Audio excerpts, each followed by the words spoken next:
welcome you. I am delighted to have you all here. Like I said, this session is hosted by Consumer Advocacy and Empowerment Foundation, and CADET is a not-for-profit organization committed to empowering consumers by educating them and advocating for stronger systems in place. Our work spans across several thematic areas, including consumer rights and inclusion, research and policy advocacy, digital finance, entrepreneurship and empowerment, climate change and green economy, artificial intelligence, and sustainable consumption and production. Yes, we are quite busy. We have our hands occupied just for the consumer. Today's session is themed Safe Products, Confident Consumers, Protecting Consumers Across the Product Life Cycle. It promises to be a very interesting conversation because in essence, we're saying that safety and confidence are connected. A consumer who knows what to look for in a safe product, a consumer who knows their rights, and a consumer who knows what to do when things go wrong is a confident consumer. Our goal today is to leave this session with more of both concepts. Now, there are a few things before we begin. This session is for 90 minutes. Please adhere to the housekeeping rules. Could we display the housekeeping rules on the screen, please?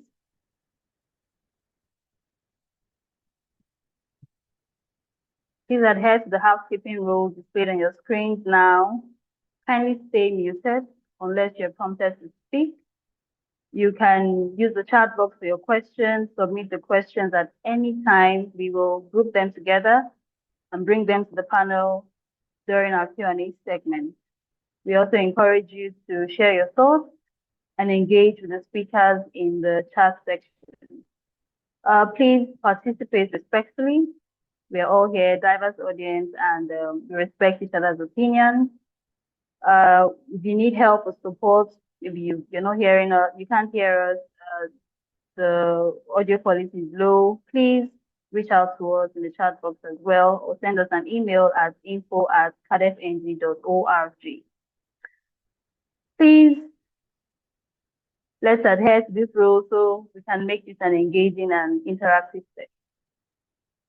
Before we proceed, permit me to ask you something as my wonderful audience.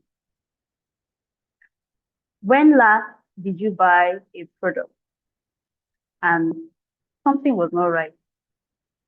Maybe you bought something online from an Instagram store, or I don't want to mention names, and what you got was not what you ordered.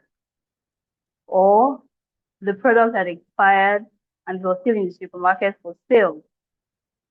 When last did that happen?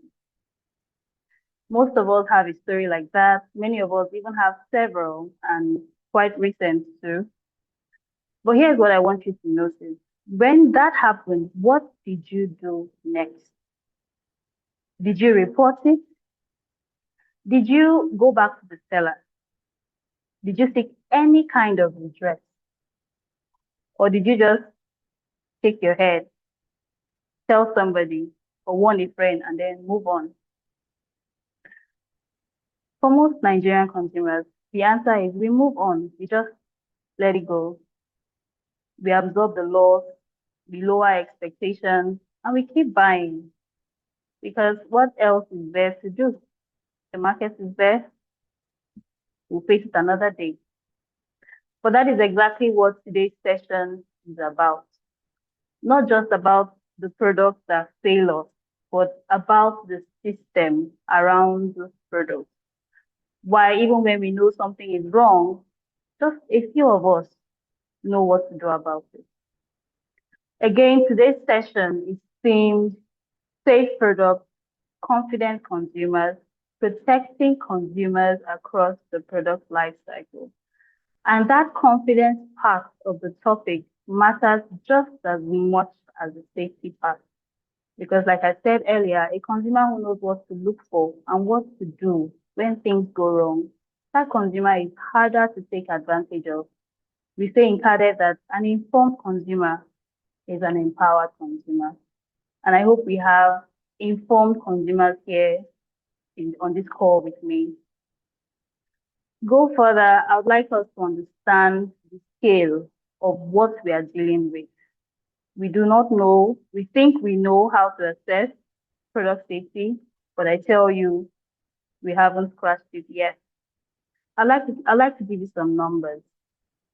According to a review done by the OECD earlier this year, the OECD is the Organization for Economic Cooperation and Development.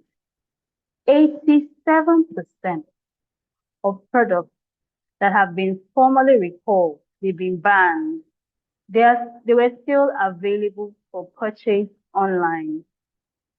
They were still being sold. Another number is 44%.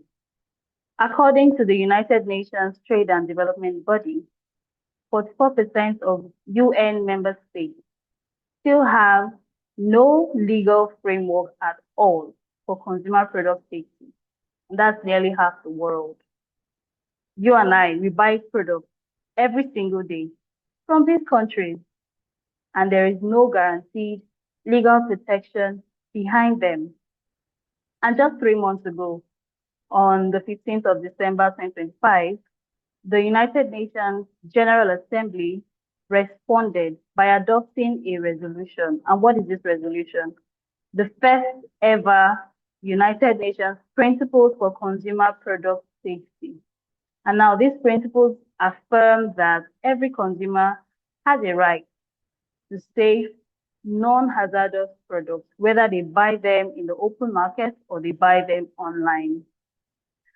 And now to round off this statistic that I've shared, I'd like to call for the results of our recently conducted survey on product safety in Nigeria. Let's see what the percentages say. Thank you. We see that it's interesting to see that 81.8% of respondents say that they do most of their shopping from open markets. 96.4% say that out of all the labels, out of all the marks, certification marks, they only check expiry or manufacturing date before they purchase the product. So there's nothing about manufacturer's information or where the ingredients or the material information of a product. 70.9% say that they are not confident in the safety of the product sold in Nigerian physical markets, but they can manage. 63.6 say the same, but in Nigerian supermarkets. 50.9 say the same, but online. 43.6% say that in the last 12 months, they have purchased counterfeit products more than once. 60% say that they have or they know someone who has been affected by an expired product that was still on sale. Next slide, please. 70.9% say that when they suspect a product is safe or when they suspect a product is unsafe or fake, they stop buying it and they want the people that they know, as opposed to reporting to the regulatory bodies. 67.3% say that they don't know Nigeria's product safety standards, and that is sad. 72.7% say that they do not believe that if they even report, that they will get a quick resolution. What's the point? 45.5% say that consumers bear the most responsibility when an unsafe product reaches them because they didn't check carefully enough. And lastly, 70.9% say they believe that to gauge or to mitigate this risk, better consumer education on rights and how to report would greatly change how safely they shop. And that is why we are here today, to offer this better consumer education and rights and how to report. And I have with me a brilliant range of experts who will be contributing their voices to this conversation today. If we could take down the slide, please.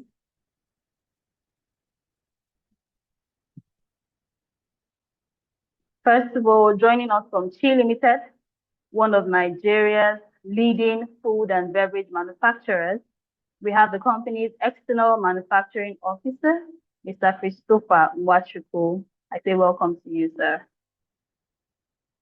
Thank you very much for having me here. I'm very pleased to be here. Thank you.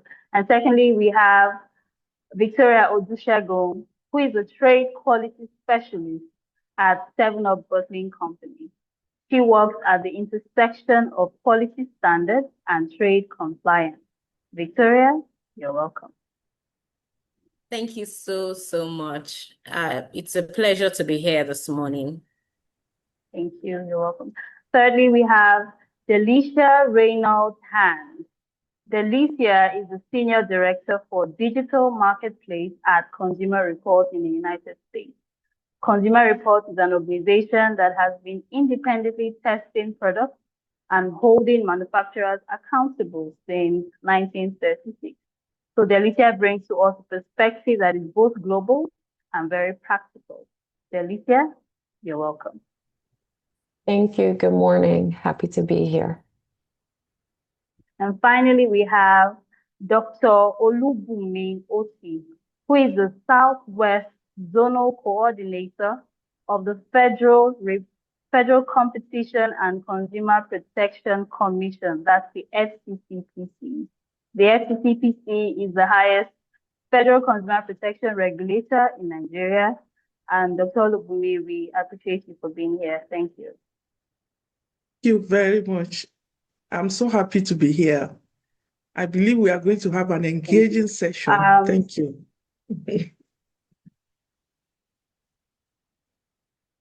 Yes, I agree. I trust that we will have an engaging and open conversation.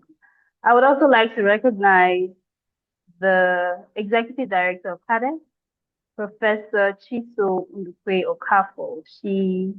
Her work and her leadership is the reason so many of us are here today. And Prof, we can't say thank you enough. Thank you for being who you are. Thank you. It's a pleasure. I'm excited to listen to all the experts speak today. Thank you. Now let's get into the conversation. The United Nations principles that were adopted in December 2025, they make a very clear statement that businesses have the primary responsibility to ensure that the products they make available are safe. And that safety must be taken into account throughout the entire life cycle of the product, from design all the way through to how it is disposed of. Now, to me and you, or to you and I, that sounds straightforward. But anybody working in manufacturing in Nigeria knows that it is not as straightforward as it sounds, because the supply chains are long. There are pressures that are not clearly seen, and there is a gap between what a product looks like when it leaves the factory to what it looks like when it arrives at the consumer's home. The gap is quite significant. So I'd like us to start there. Mr. Christopher, if I could come to you. From an industry standpoint, what does product safety mean? Let's start with the basics. What does it mean beyond regulatory compliance? Thank you for the wonderful question. Product safety is not just, should I say, regulatory compliance. It's not just standards in the industry. It goes much more than that, like you said. Like, there are various pressure points on the supply chain. So for me, I would explain, or I would say product safety is loyalty on each point of the supply chain. Loyalty on each point of the supply chain, loyalty to the brand or the business, and loyalty to the customer at every point in the supply chain. So from the design of your products to the quality specifications, to your distribution channels, your storage conditions, at each point, there should be a form of loyalty that you are giving.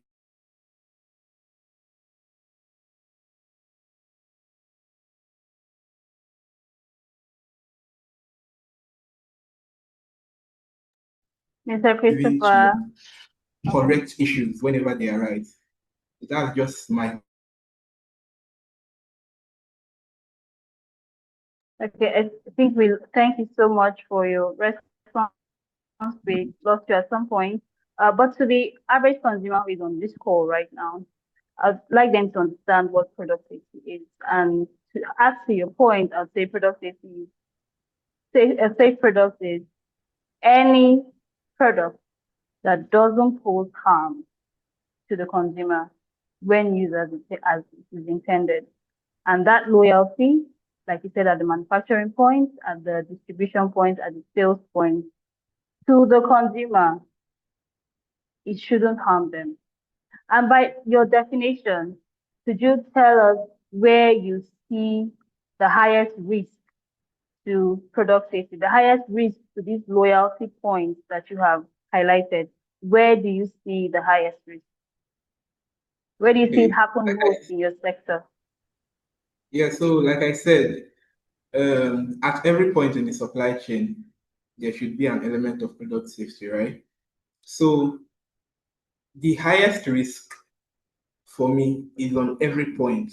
It's just that some parts might be underrated from the consumer point of view, but every point is a high risk. And no single point should be looked at as low risk. They might be underrated, but there are no low risk points on the supply chain when it comes to being safe, giving out safe products for the consumer. Because I'll explain it from the context of SIPOC. SIPOC is supplier, input, processes, output, and consumer or customer. So if we start from the first side, from the supplier side, what are the risks there? Ensuring that you don't bring on or you don't onboard the wrong suppliers for your raw materials or your packaging materials. And also ensuring that you are maintaining or trying to beat industry standards when it comes to any supply that comes into your business or into your brand, right? So there are risks there that if you are not loyal, like I said, to your brand and to the consumers, you are going to put your consumers in health risk and information gaps that they are not aware of. Then if you come to the input side, your manpower experience, right? And then your machines. If you're not loyal to, like maybe as the HR person, in bringing on the right caliber of people to manufacture your product, or if it's in the service industry to provide your service, you're putting a risk on the customer down the line that you might not be seeing at the particular moment in time. So the processes, your SOPs, your quality standards, the industry benchmarks, if any part of this point is subpar, it also has a risk. Then when you come to the output, your distribution channels, your storage conditions, right? You can, like just me mentioning it, you can be able to envisage where there might be potential risks. If your distribution channel is not tight enough, if it is porous enough that counterfeits or fakes can come into the market, or if your storage conditions are not optimal enough that there is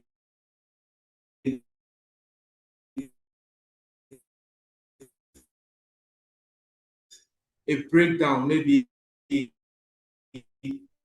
product is supposed to be stored at a particular temperature, say 18 degrees, you're automatically, you guys still hearing me? My network is showing me unstable connection.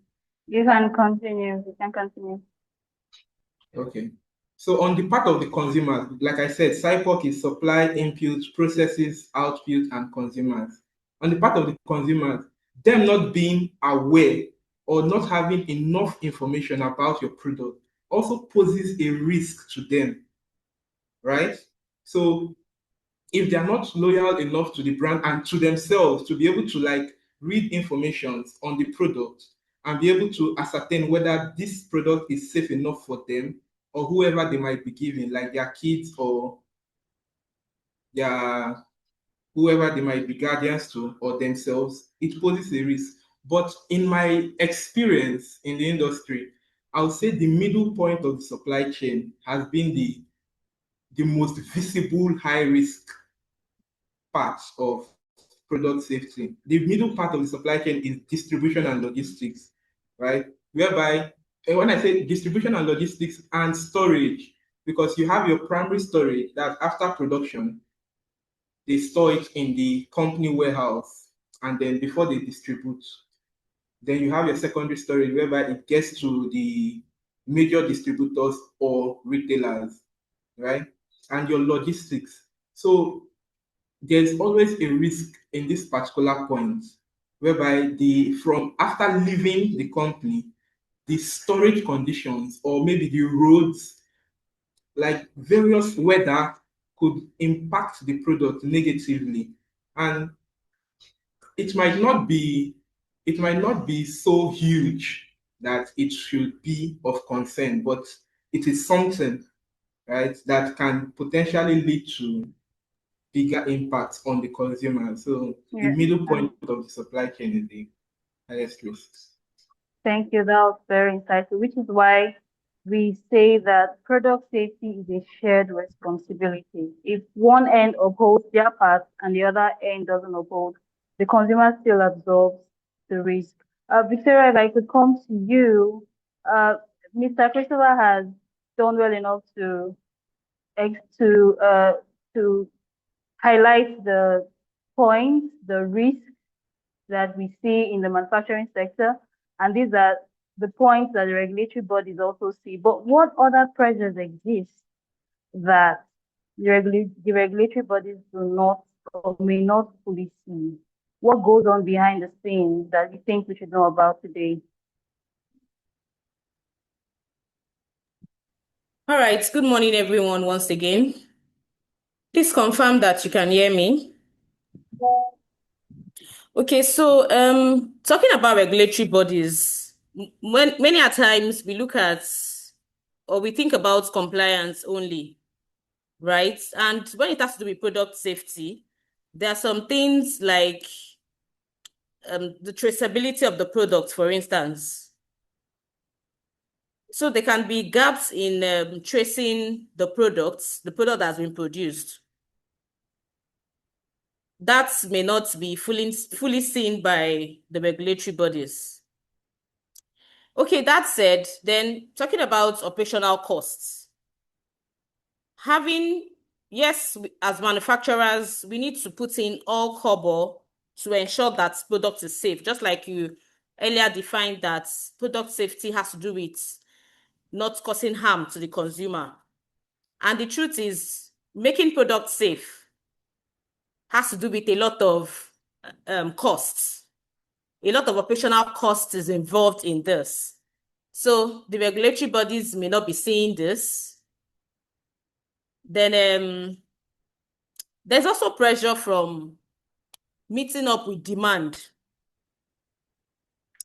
As much as we want products to be safe, we also want to be able to meet up with the high demand from our customers and from our consumers. And there is the part of supply chain not meeting up with raw materials. That reminds me of during COVID years. Most of our products that we use in my company, for instance, they are sourced outside the country, and at some point we were faced with lots of challenges bringing in those products. And of course, we couldn't stop production. So at a point in time, for packaging materials, we were forced to we were forced to source our materials locally, and it still did not give us the perfect thing we wanted. Say, for instance, even if the product we have produced is safe, we still need to package it with a packaging material. So not getting the right ingredients for this material was a challenge, was a serious challenge. We had to source locally, and I must tell you, it did not give us what we wanted. The products went to trade and could not really stand the test of time like it would when we were getting our raw materials from where we're supposed to get it. So that's also part of the things the regulators may not see. I don't know if I should pause here and wait for you to add some more questions. Thank you so much, Victoria. I was trying to turn on my mic. You mentioned traceability, you mentioned operational costs and high demand, and I'm sure the FCCPC is listening to what we're saying. But that I want to find out. I'm curious to know, when you face that situation, when your company faced that situation, what was done? Because you have testified that the product did not meet your usual standards. So what was done? What was communicated? Was anything communicated to the consumers? You know, this is different from what you're used to because of this and this. Is Victoria? Okay. Well, initially we didn't get the feedback, but at the time we got the feedback that they weren't pleased with what they were getting, we were able to compensate. So for every feedback that we got that came back to the factory, we were able to compensate the complainants and give them reassurance samples.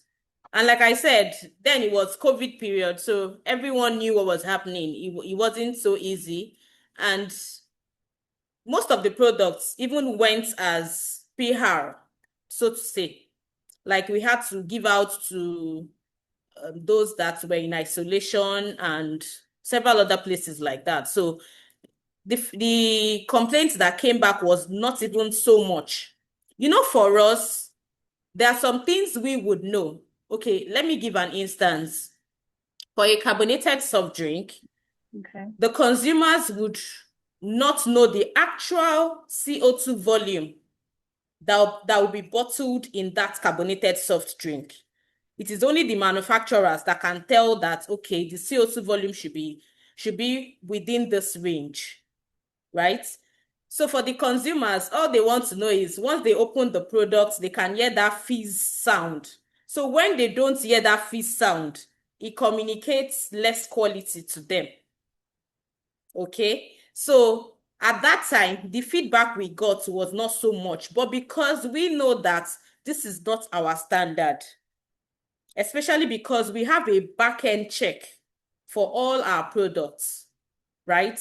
We have like mystery shoppers that shop from abroad, take our products abroad to also analyze and send the results to us.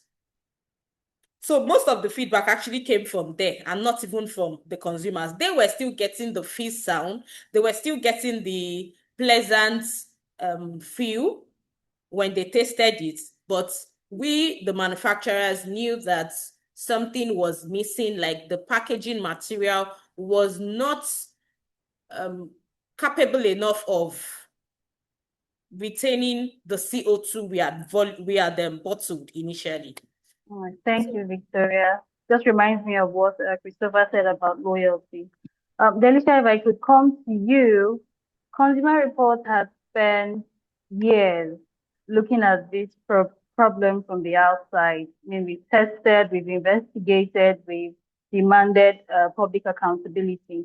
From what you're hearing, from that vantage point, where do you typically see product safety systems break down? Do these challenges feel familiar to you?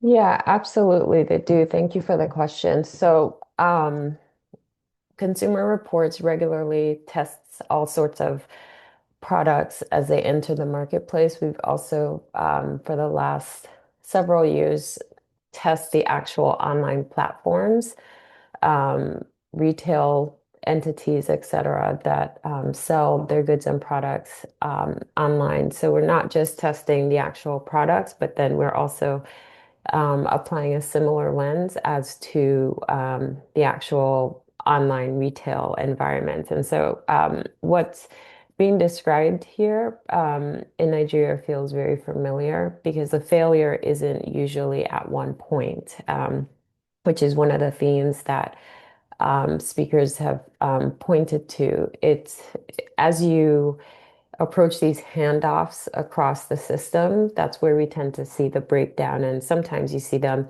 I would say, in three specific places. First, you see it at the seller and sourcing level in things like weak verification and oversight might mean you that allows unsafe or counterfeit products to enter the marketplace, even if they're not unsafe, as we just heard in the example with the carbonated drink, right? They can be unsatisfactory from a consumer perspective, so they don't rise to certain standards. Um, Second, we see a breakdown at the platform level. This can mean how products are listed, ranked, and relisted.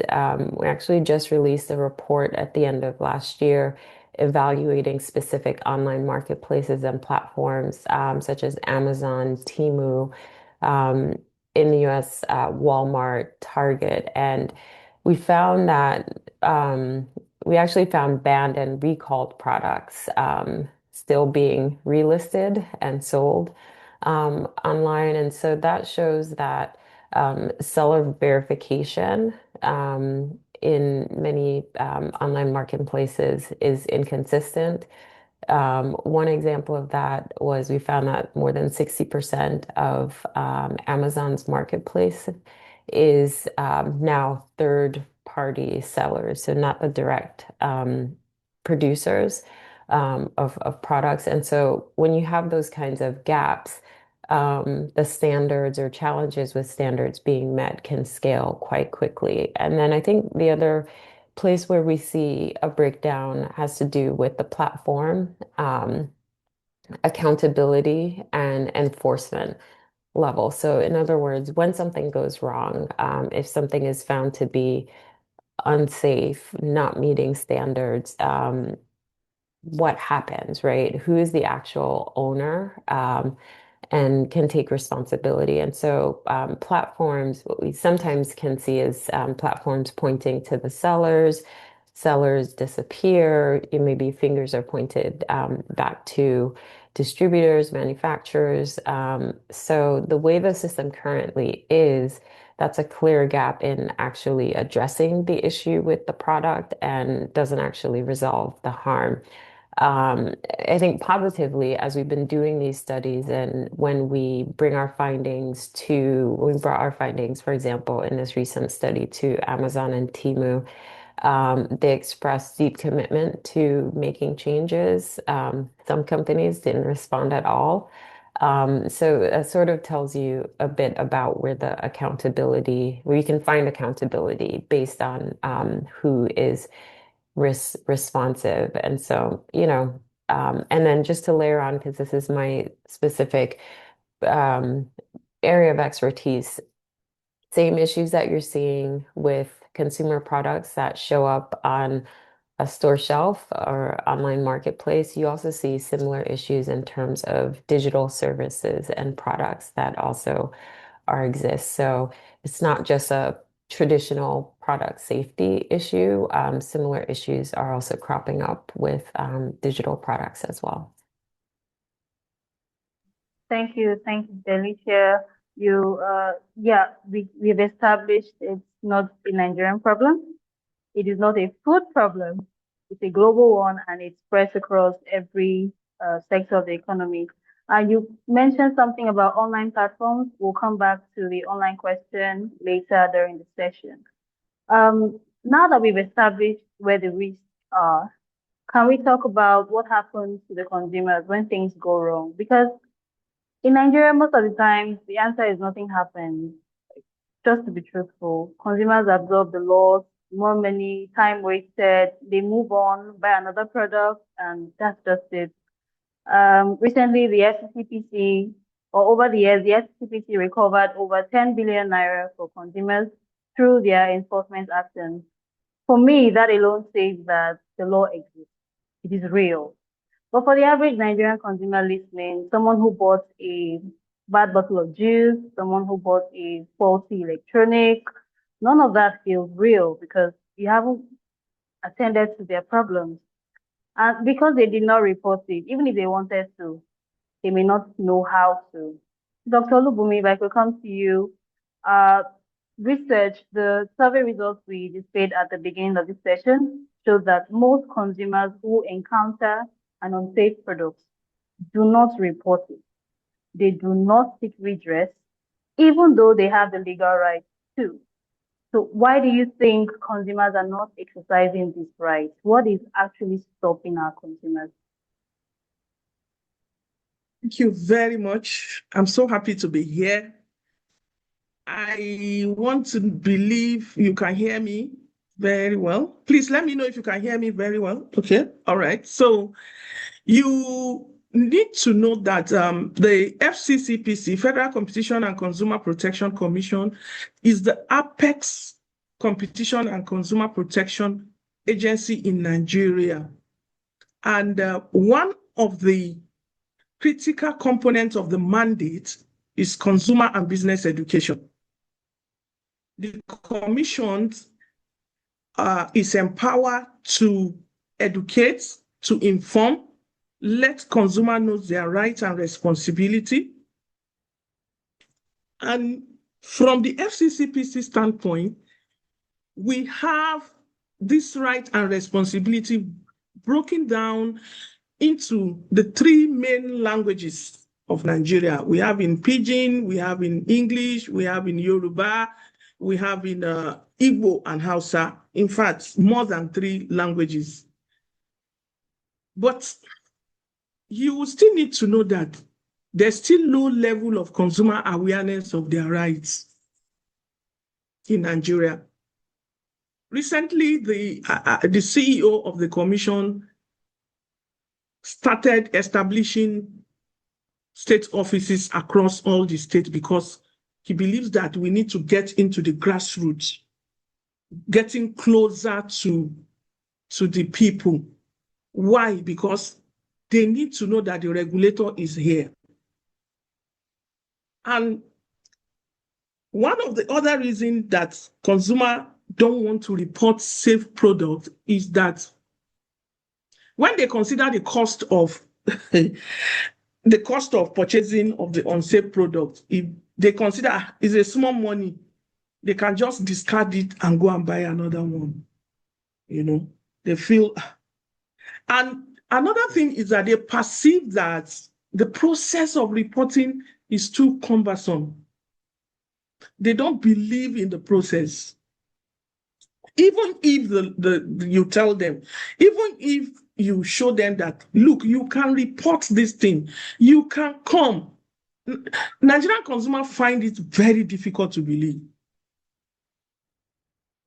You know, and another thing is that the dark patterns, more especially of the digital world, most times, if to even unsubscribe when you subscribe to any product online is difficult. And so when consumers don't even know how to report unsafe products to the seller, to the person that offered that product, how will he even know how to report to the regulator? This one is another issue too that really hinder consumers not to report unsafe products. And then majorly, level, because most times when we have a mediation at the commission and consumer comes, the people that know their rights and come to really seek redress, you discover that there's still low level of awareness of their rights, because most of the cases that is brought before us, when you look at it, if consumer is aware of his right, he will have even resolved that issue before coming to us. So and so the commission is actually doing a whole lot. Recently, we even started a market sensitization program to educate consumers, to building that trust, to say, come to us, we are here, regulator is here, you can report any unwholesome or unsafe product. If you are dissatisfied, you can come to us. So the commission is actually doing a whole lot around this. But I would like to let consumers know that you don't need to keep quiet, because the numbers you showed this morning is high. The reason that consumers don't report, some people keep quiet, some people don't even want to talk about it. You can't just do that, because you need to speak out. If you speak out, that's when regulator will now come to your aid. Most time we receive alerts from consumers. We tell them, if you see unsafe product, report to us. You don't even need to show your face. And we will go there, trace that product, and do what the law said we should do about it. So basically is lack of awareness, and that they perceive that the process of redress is too cumbersome, even when they know their rights. Before I take the vehicle to go there, our portal is even online now. You are at the comfort of your home. You can just click in and just submit your report, and then we will start from there. And it's self-interactive. So still, we need to really go high on consumer awareness to really say, okay, you can come and report. You are safe when you report, and you help the regulator to do their work for the interest of Nigerian consumer. Thank you. Thank you, Dr. Olubumi. I know awareness is part of it, but I think trust is also part of it. You mentioned that the process of redress, they think is cumbersome. And for some, yeah, because that is what they experience. So maybe if they see cases that, more cases that have been resolved speedily, quickly, it's not taking up to 2 years to get your money back, to get a refund, to get a repair, to get a replacement. So yeah, awareness, trust, they're also part of it. Consumer Report has spent decades trying to answer the same question. Delicia, I'll come to you in a bit. I just remembered something. We had a radio conversation last week, and somebody was asking about high price products. Some places, some antibiotics are high price, and nobody's doing anything about it. And we told them, have you said something? Have you reported? Have you spoken to the seller themselves? Have you spoken to the regulatory body about it? You cannot expect a change if you do not say something. So we say, say something, say something. You notice something is not right, open up your mouth and report it. You have to know your rights to be able to do that, to be able to demand what is yours. And on that note, I'd like our audience members to, in the chat box, let's hear your thoughts. If you have your questions, now is the time to drop it. If you have some contributions to the conversation, please go ahead and let know what you think. Delicia, from what Dr. Olubumi has said, in your experience, what shifts a consumer? What changes their behavior when it comes to acting on product safety information, the rules, the rights that they have? You know, what is it awareness? Do they need more awareness campaigns? Do they need more access to information? What do they need? I think it's definitely the case that consumers can always benefit from knowing their rights, and then also having meaningful and accessible pathways to access and use those rights. So that's always the case. More information is better, but then meaningful opportunity to actually engage on those rights sometimes is a challenge. And so I think, information alone is important, but we want to actually ensure that the consumers can um, take action. That can mean having information about how to contact the company in an accessible place. It can also mean, even if the information is accessible, are they reachable, right? We often refer to the doom loop that sometimes consumers can find themselves in. So maybe say they reach out to a company, or maybe they're online, they're directed, and these days increasingly consumers are directed to engage first online. So you might, for example, um, go to a store, buy a product. But then the actual pathway to redress can sometimes is not the same as how you purchase the product, or sign up for a service. Maybe to sign up for a service, you have to call or you have to go to a physical location, but then to actually get out of that arrangement that you've purchased, uh, the way to address challenges is not the same. And so sometimes those pathways aren't actually accessible and meaningful. So it's not just the information provision, but the quality of it and the actual ability to get meaningful redress. I think one of the things that's important then is ensuring that um, that they're that consumers can actually exercise those rights. An additional consideration is then what are the consequences, right? So if the information is there, consumers are informed, we make sure that information is then actually actionable. When you take an action, are there visible consequences, right? So is the company responsible? Are they held accountable in a visible way?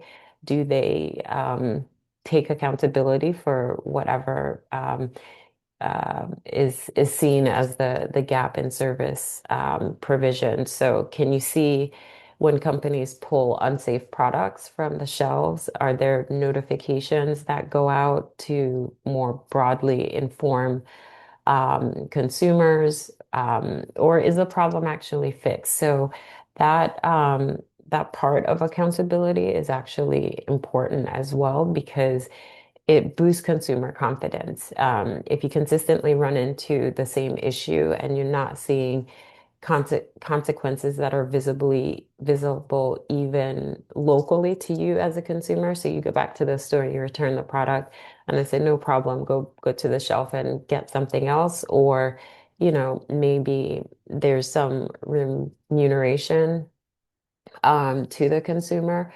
That's accountability that is visible. And so that will build consumer trust. But if the consistent experience is one where there's no accountability, they can't even find the seller to begin with, or the producer, um, they go online, but they get looped into a conversation with a chat bot and they can't get out of that and actually access somebody that's connected to the company, then those are, that's actually going to lower consumer confidence and trust in the long term. And so when nothing happens after that, consumers stop believing that the system works. And so no amount of information, provision, and education is going to address that if there's also not some balance and accountability there. Yeah, thank you, Delicia. I do agree with you. Recently, I got a product. Before it arrived, it was squeezed, it was broken, and I'm like, I can't take this. I'm not satisfied. I reported to the seller. Thankfully enough, they asked me to return it and sent me a replacement. And that alone, built my trust in that brand. And I'm trying to do the same for other consumers. There's also the question of accountability. You as a company, as an organization, how do you serve your consumers? Is it transparent enough? Do you have accountable systems? What do you do when things go wrong? And to the regulatory bodies, the ones in charge of handling redress cases, are you reachable? Are you accessible when consumers report these situations to you? I have a question for Dr. Olubumi, and I don't think I see her here. I guess we'll just move on. Victoria, if I could come to you, we talked about um, what consumers can do when things go wrong, what the companies can do what the government can do to shift consumer behavior. But Victoria, could you tell us what are the most reliable ways that a Nigerian consumer can tell whether a product is genuine and safe before they buy or use it? I mean, we're talking about issues that they encounter. But we should also understand, we should also recognize that we as consumers may see a product and assume that it is safe. That's them. That's their assumption. But when we look closely enough, we find out that they cannot actually tell. They cannot actually assess the safety of a product because it is not usually straightforward for some. I'll give you an example. Someone bought a skincare product and they found on it there was a NAFDAC certification mark. And you talked about traceability. They went, traced the product to its manufacturing base, and they couldn't find the manufacturer, but it has a certification mark. And you're telling me that when I want to confirm or assess the safety of a product, I should look out for these labels. So that is contradictory. That example is contradictory. What are the most reliable ways that a consumer can tell whether a product is genuine and safe without needing any special knowledge? All right, thank you for that question. So let me start by giving an instance. So on a particular day, my products, Aquafina, one of our staff was actually going home and he was in the staff bus and then he saw this Aquafina in traffic. Now, the first thing is, and I think that was what got his attention, Aquafina is not the type of water that you will see in traffic. I'm not sure anyone here on this call has seen it in traffic before, right? For reasons best known to everyone. Okay, so, and it was at night. He got attracted to the fact that in this kind of area, how would this be sold here? And then he bought it. So one thing I would say is that you mentioned best before that the product already has the code. So the first thing I would have mentioned was always look out for the code. But you see, for this particular Aquafina that my colleague bought, it had in fact, it was in our container. The only difference was the closure. So for our own Aquafina, our closure is embossed. What I mean by embossed is it has Aquafina inscribed on it. So as it was about opening, he noticed that this was just a plain blue cover. It was not embossed, and then he did not open it. So he brought it back to the office. We took it to the lab. Lo and behold, it wasn't our water because it did not meet any of the quality parameters.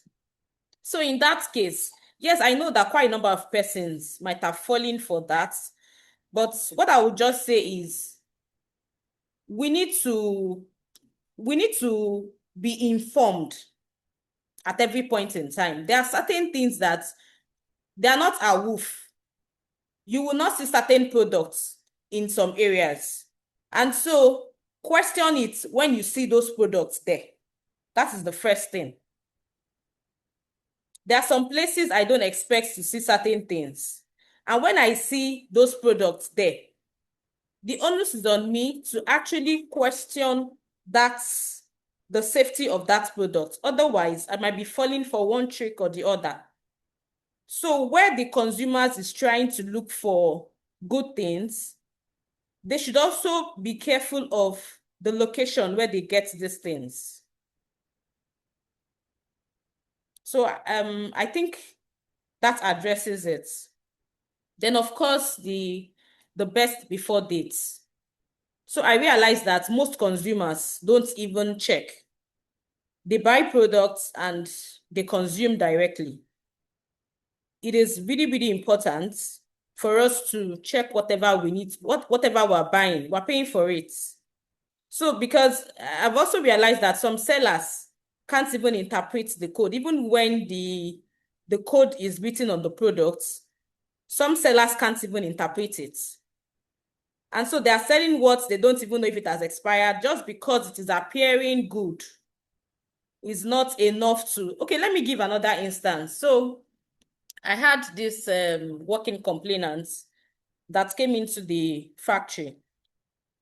She came with 2 of our products.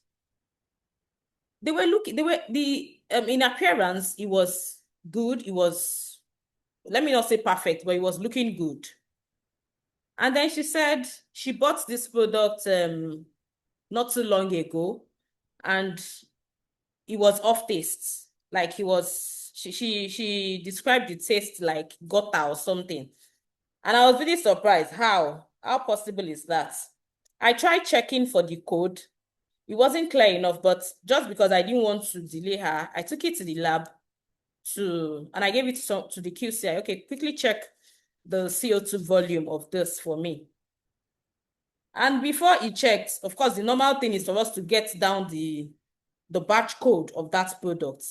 And that was when he called my attention to the fact that the product already expired 3 years ago. That was when my eyes opened that, oh, with all my experience, I didn't even see this well. So because the product was still looking okay. And then again, my eyes now opened that, oh, we already stopped using the particular crown of that product. We already stopped using it a long time ago. So I went back to the complainant that was seated in my office. And I asked her again, okay, could you please reach out to the person that sold this? So another thing I have realized is some of our customers or consumers, so to say, they are not loyal. They're always looking for quality products at cheaper rates. And so they get these things that will be described as unsafe. So she couldn't reach out. She couldn't get across to the buyer, the seller rather. She couldn't get across to the person that sold the product to her while she was in my office. She tried calling and she could not get across. And then she told me she still had 19 crates. Well, as I speak, we've been able to retrieve it back. And of course, that's to our loss. So in her explanations, oh, she was not around. The shop was being managed by her son, and they did not even check. They did not this, they did not that. Yes, I was curious to know. We're yet to get the seller till date, but we've been able to retrieve all of the crates she has in her shop. Thank you, Victoria. I just have to interrupt you for now. Okay. Thank you so much for sharing that experience. For time management, we'll have to move on to our next question. That's with Mr. Christopher. When you see, I mean, Victoria has cited an example, Aquafina, and another product. When you see counterfeit, also standard versions of your product in the market, what does that mean for the consumers? What can you actually do about it? So, well, it's a very good question. When there are fake products on the shelves in the market, obviously the very first thing is the health implication, the health risks to the consumers, right? And that's a thing to be very, very scared about. Because if for whatever reason the consumers taking that product and it poses a health risk that they don't know about, or they like something happens to them, the effect falls on the company, the manufacturer, the brand, right? They take the brunt of the effect. And that leads to like loss in loyalty, loss in trust, and it also leads to loss in revenue, right? And no company and no brand will want such things for themselves. So when you see or when you get news of counterfeit products in the market, that's why I talk about everyone in the supply chain being loyal to the brand and loyal to the customer, and designing the supply chain and the business in a way that you can detect and proactively resolve these issues, right? I'll speak for my company. I can be confident enough to say that if any consumer or any customer should detect like a fake product and they reach out to our customer care line, there is I don't know if I've seen that urgency in attending to the situation in any other company like our own. There's a very serious urgency in attending to any counterfeit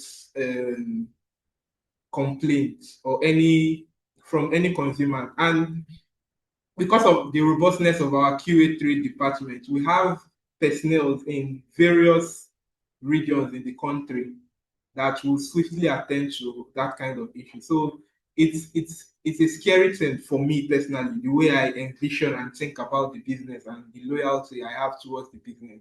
I wouldn't want a situation where we lose customers, we lose trust.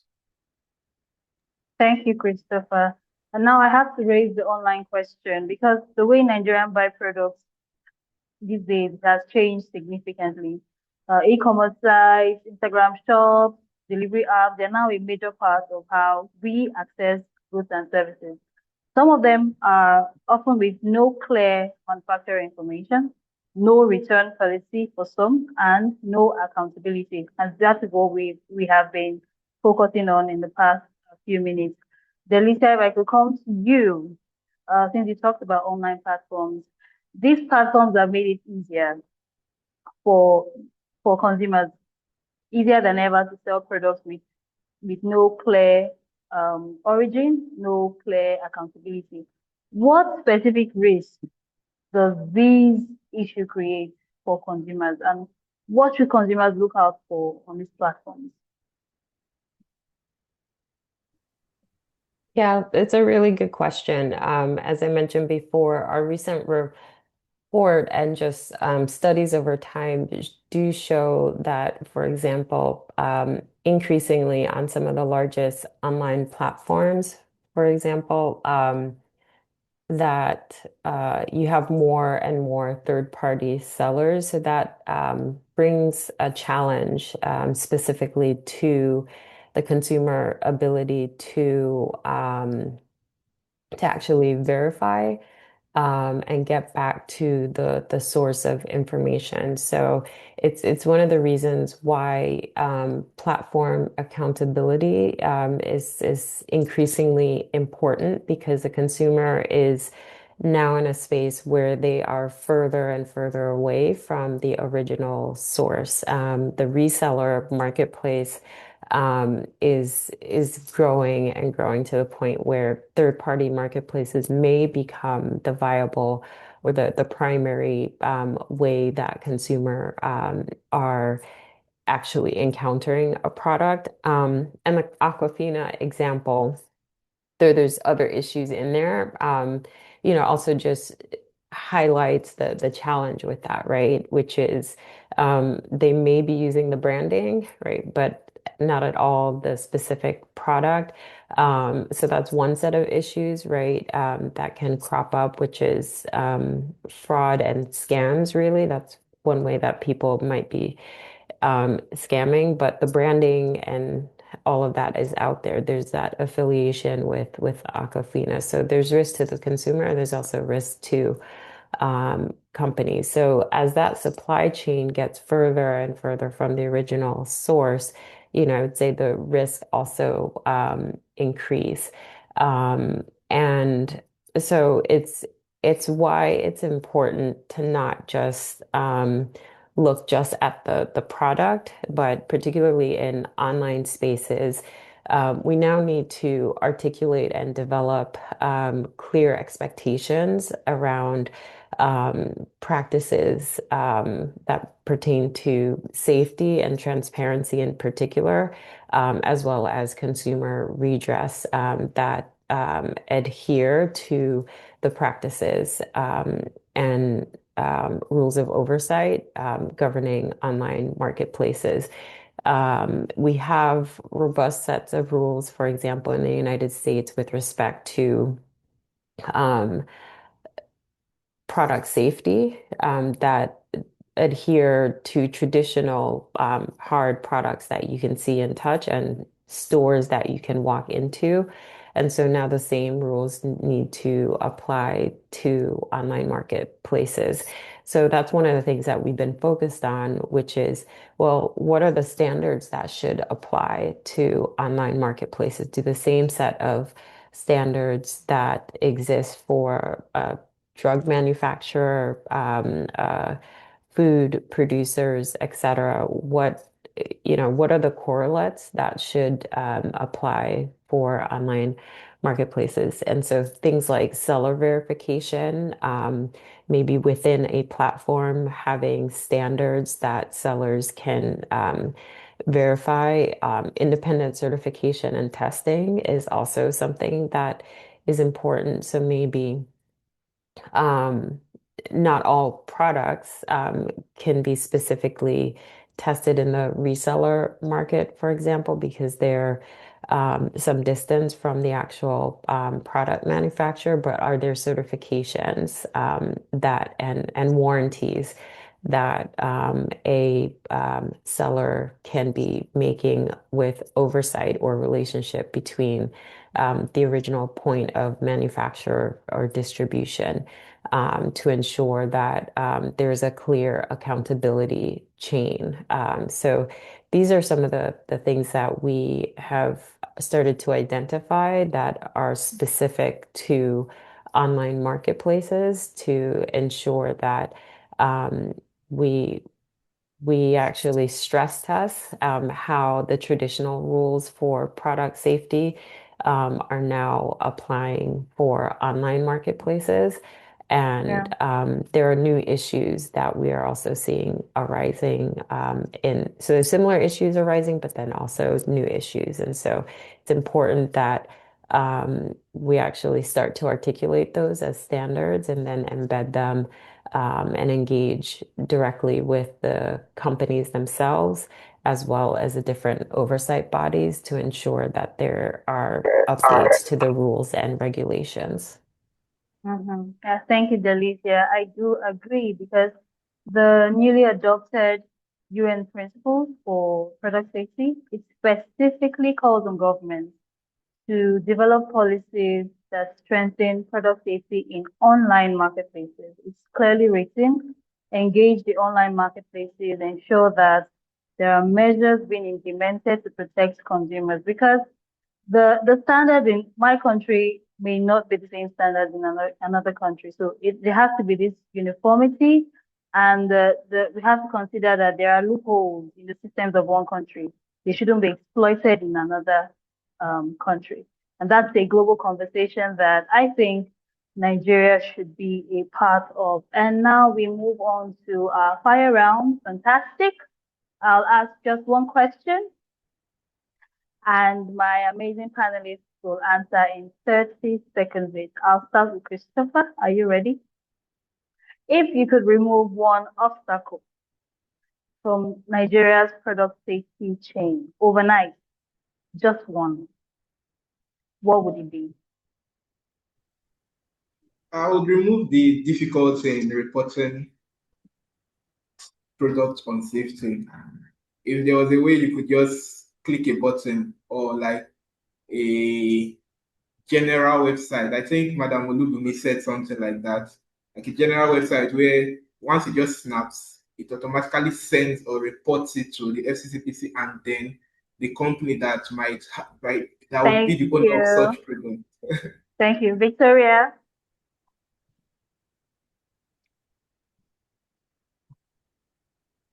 Victoria? Oh, okay. So if I could remove one obstacle, right? Yeah. It will be the mindset that it is not everyone's business, because product safety is actually everyone's business. So the mindset of pushing blame is what I would remove. Thank you. Everyone should take Delicia, ownership. over to you. Similarly, I would eliminate fragmented accountability. So when you have product failures, there's a moment where everybody points to somebody else. And so the shared responsibility, when everybody's responsible, manufacturer, platform, seller, regulator, that's Thank no you. responsibility. Thank you. Dr. Olubunmi. Yeah, so thank you. I would like to tell consumers to leave substandard product on the shelf for the seller. Because if there is no buyer for any substandard products, there won't be substandard product in the market. So Nigerian consumer, just leave it at the shelf. Don't buy Thank you, substandard Dr. product. Olubunmi. Leave it at the Thank shelf. you. Thank you. Thank Leave it you. at the shelf. Thank you, so panelists. I see that we've been getting questions from the audience throughout the session, and I would like to bring some of them to us directly. So there are a lot of questions actually, and I don't think we have enough time to address all, but we'll try. I think this is for Dr. Olubunmi. For persons with Yes. disabilities, how inclusive is consumer Yeah. protection? Thank What you very deliberate much. attention? Yes.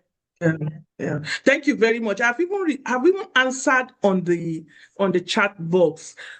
Oh, Our let me see complaint that. system is electronic. I put the link there. Just click on the link, put in there your complaint, we will get across to you. It's as simple as that. You don't even need to come to the office. Just click on the link, put on your issues there. We will get across to you. Thank you, Dr. Olubunmi. You said accessibility and being reachable. So HTTPC is accessible and reachable. Next Yes. question, for products that require code preservation, how can power supply companies be held responsible for causing spoilages due to massive outages of electricity? Any of our panelists can answer that, please.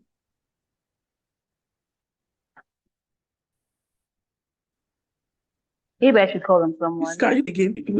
Okay. For products that require cold preservation, to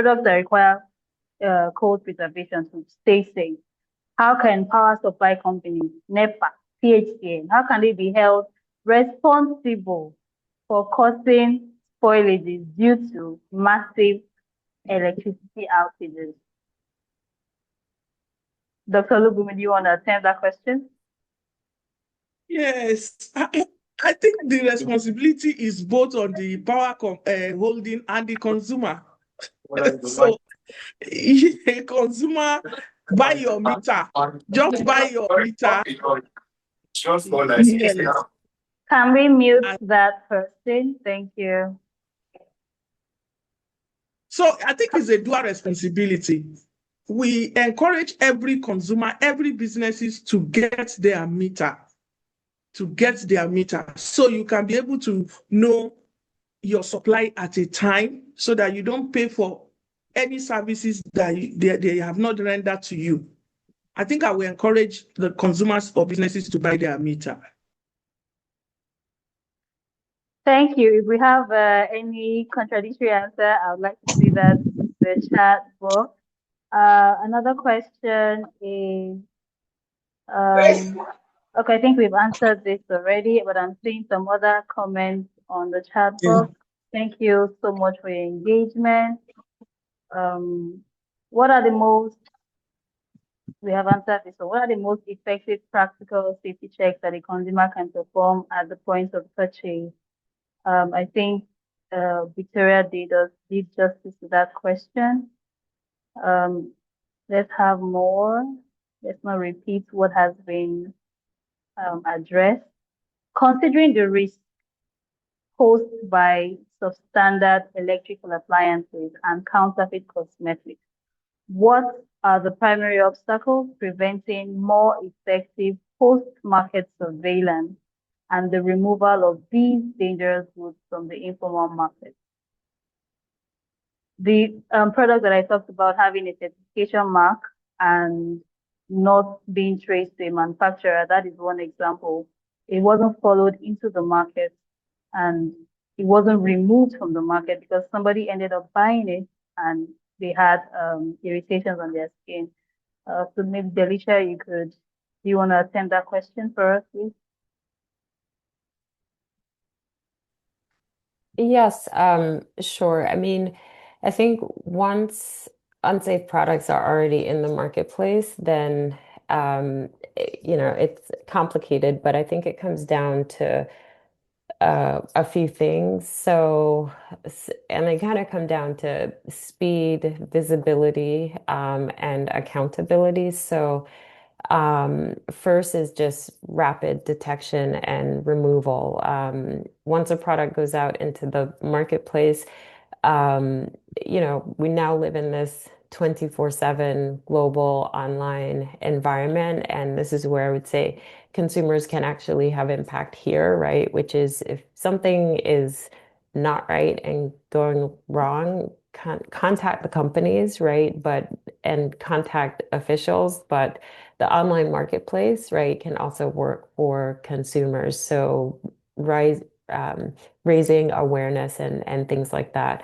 Because regulators and platforms themselves need the ability to know what's going on and quickly identify and take down unsafe, or harmful appliances and cosmetics, not just from one seller. If you obtain a product from one seller, likely it's in the marketplace coming from other sellers as well. From a regulatory perspective, things like clear consumer alerts and warnings are also important.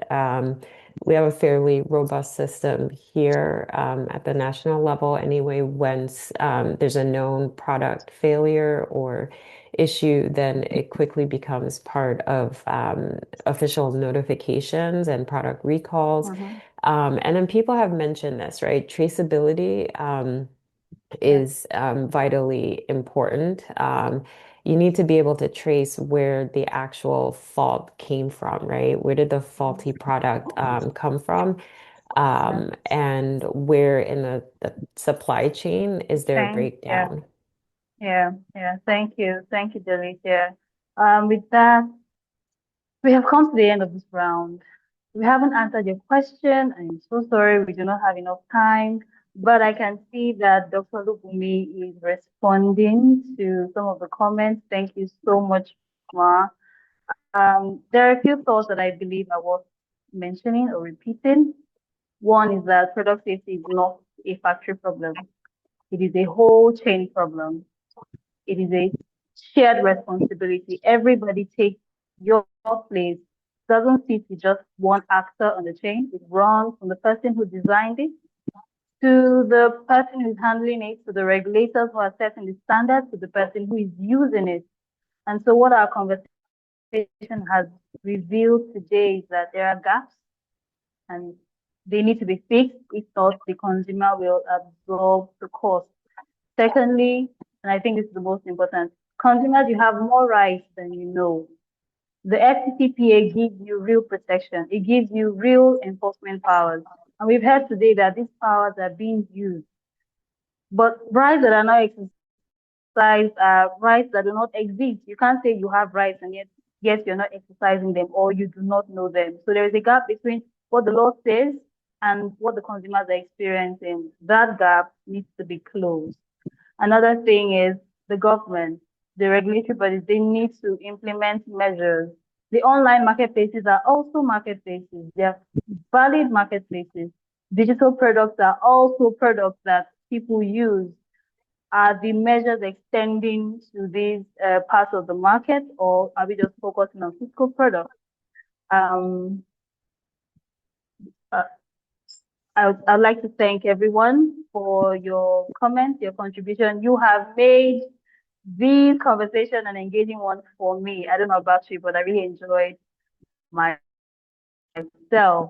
But before I let you go, I'd like to speak directly to you. everything you have heard today. This session, the conversations we've been facilitating, the advocacy that we lead, the research we're conducting, everything happens with support. I said we're a consumer advocacy organization and that the consumers we serve are the same people who need these kind of conversations to happen. And so we're currently participating in a fundraising challenge, and I want to invite you to be part of it.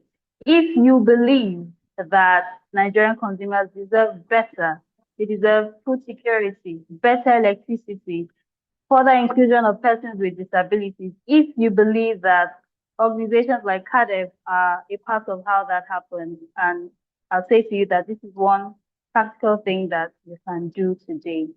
The link to the fundraising challenge is in the chat.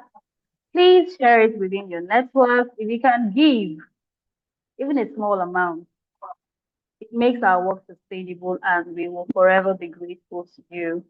We also have a number of events coming up during the next quarter.